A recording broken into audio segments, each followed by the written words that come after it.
Ежелгі заманнан бері адам баласы өз қолымен тұрғызған ұлы ғимараттар мен ескерткіштерге таңғалып келеді. Солардан ерекше қайталанбас 7 туынды әлемнің 7 кереметі деп аталады.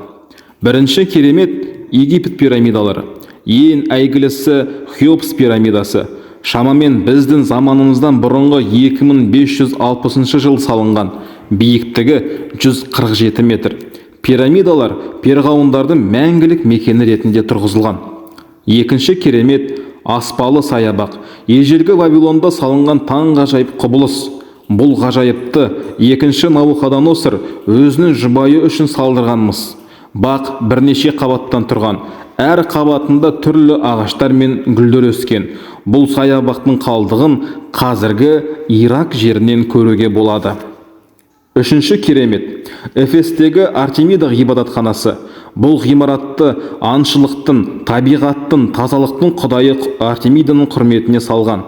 Ұзындығы 115 метр, ені 55 метр болған. Ішінде алтын және піл сүйегінен жасалған мүсіндер орналасқан.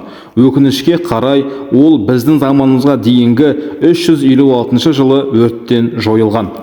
Төртінші керемет Галикарнас кесенесі. Кария патшасы мавзолдың құрметіне салынған. Зәулім мазардың биіктігі 45 метр болған. Оның төбесінде 4 ат жегілген арбаның мүсіні орналасқан. Мавзолей сөзі осы патшаның есімінен шыққан екен. Бесінші керемет Родос алыбы. Күн құдайы Гелиостың құрметіне салынған алып қола мүсін. Биіктігі шамамен 33 метр. Родос аралының портында тұрды және әлемге гректердің қуаты мен өнерін танытты. Кейін ескерткіш жер сілкінісінен қираған. Алтыншы керемет Александрия маягі. Мысырдағы Фарос аралына салынған. Теңізшілерге жол көрсеткен. Тұтас мәрмәрден қашалған, биіктігі шамамен 150 метр. Түнде от пен айна арқылы алыстан көрінген. Жетінші керемет Зевс мүсіні. Олимпия қаласында орналасқан мүсіннің биіктігі 12 метр болған.